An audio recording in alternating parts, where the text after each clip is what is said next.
പാളയം പച്ചക്കറി മാർക്കറ്റ് കല്ലുത്താൻകടവിലേക്ക് മാറ്റുന്നതിനെതിരെയാണ് ഇന്ന് ഹർത്താൽ നടത്തിയത്. ജില്ലാ വെജിറ്റബിൾ മാർക്കറ്റ് കോർഡിനേഷൻ കമ്മിറ്റിയുടെ നേതൃത്വത്തിലായിരുന്നു ഇന്നലത്തെ ഹർത്താൽ. ഇന്ന് അർദ്ധരാത്രി 12 മണി മുതൽ ഇന്ന് ഉച്ചയ്ക്ക് 1 മണി വരെയാണ് ഹർത്താൽ നടത്തിയിരുന്നത്.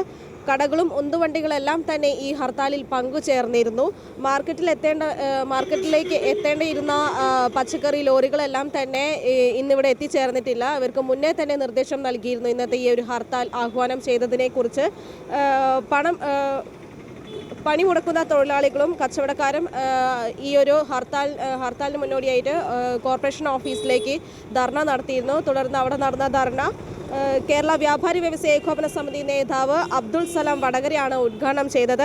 കല്ലുത്താൻകടവിലേക്ക് മാറ്റാതെ പാളയത്ത് തന്നെ പച്ചക്കറി മാർക്കറ്റ് അനുവദിക്കണമെന്നാണ് ഇവിടെയുള്ള എല്ലാ വ്യാപാരികളുടെയും തൊഴിലാളികളുടെയും തന്നെ ആവശ്യം. അതേസമയം കല്ലുത്താൻകടവിൽ പുതിയ മാർക്കറ്റ് തുടങ്ങുന്നതിനായിട്ട് കഴിഞ്ഞ വർഷം, അതായത് 2020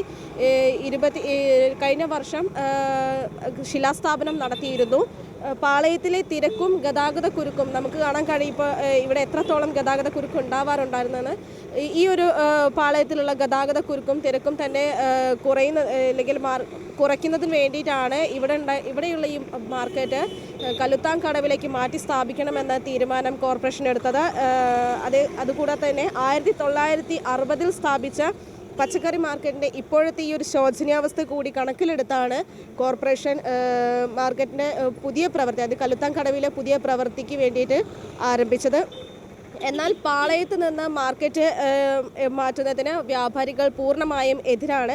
നിലവിലെ സൗകര്യം പോലും ഇല്ലാതെ ഈ വെള്ളപ്പൊക്കം, അതായത് കല്ലുത്താൻകടവിൽ നമുക്കറിയാം, ഒരു മഴ പെയ്താൽ തന്നെ ഏറെ വെള്ളപ്പൊക്കം ഉണ്ടാകുന്ന ഒരു സ്ഥലമാണ്. അതിനാൽ തന്നെ വെള്ളപ്പൊക്ക സാധ്യതയുള്ള പുഴയോരത്ത് ഈ നിർദ്ദിഷ്ട മാർക്കറ്റ് അവിടേക്ക് മാറ്റുന്നതിൽ വ്യാപാരികൾ പൂർണ്ണമായും എതിരാണ്. അവർ അങ്ങോട്ട് പോകാൻ തന്നെ ഒട്ടും തന്നെ തയ്യാറല്ല.